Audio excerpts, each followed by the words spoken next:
رسولك لا. اول حاجه يا جدعان بشكر اخواتي اللي وصلتني 50,000، وبشكر اخواتي اللي عملت لايك على اخر فيديو بتاع العبس، فخد قلبي يا ابن قلبي. تاني حاجه العبس كان منزل الفيديو ده وبيقول لك لقطه مليون متر بالاي كي ام. طب تعالى كده بقى نشوفها ونحللها، بس ايه قبل كلام، لو عايز تكسب 360 شده، سؤال النهارده يا اخواتي، ما هو النبي يعني كان وهو صغير كان بيتكلم؟ فلو انت يعني بتفهم في الدين والكلام ده انزل اكتب لي الاجابه تحت في الكومنتات. بس يا قلب اخوك، من شروط المسابقه لازم أن تكون عامل لي اشتراك في البرنامج الاحمر، هتلاقي اللينك في البايو زي ما موجود في الصوره قدامك اهو، عامل لك عليه زوم. وما تنساش اللايك هنا والفولو و3 اكسبلور اللي هو نسخ الرابط، ويلا بينا على الفيديو. مليون متر بالاي كي وسكوب 4. اول حاجه يا جدعان مفيش حد هناك، وانا هعمل لكم زوم دلوقتي وانتوا هتتاكدوا ان مفيش حد هناك. ما صارت لان ما.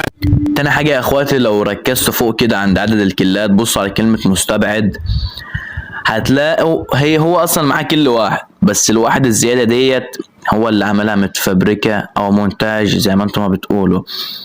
ففي المتبقي برضه هو متبقي 2 بس هو اللي مركب 1، واكيد انتوا عارفين برضه ان هي مونتاج. فيلا بينا نكمل الفيديو. فقررت اشمر السكين وعينك على الصدمه.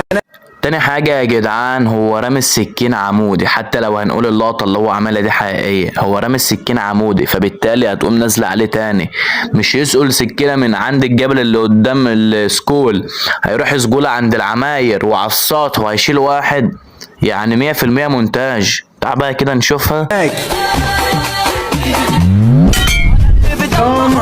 ثالثا واخيرا ان دي عمرها ما كانت كل مسج بتاعت سكينة، حتى لو تركزوا فوق ده عمرها ما كانت كل مسج، واللي تحت المفروض تحت السكينة مكتوب عدد الكلات، عنده ما فيش اي حاجة ظاهرة.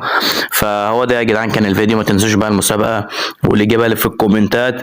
بس انا لو كسبتك ولقيتك ما انتش عامل فولو هنا وعلى البرنامج الاحمر يبقى مش هتاخد المسابقة وهنشوف واحد غيرك. فهو ده كان الفيديو يا جدعان، وكان معكم حمود ابن سنفة، وسلام.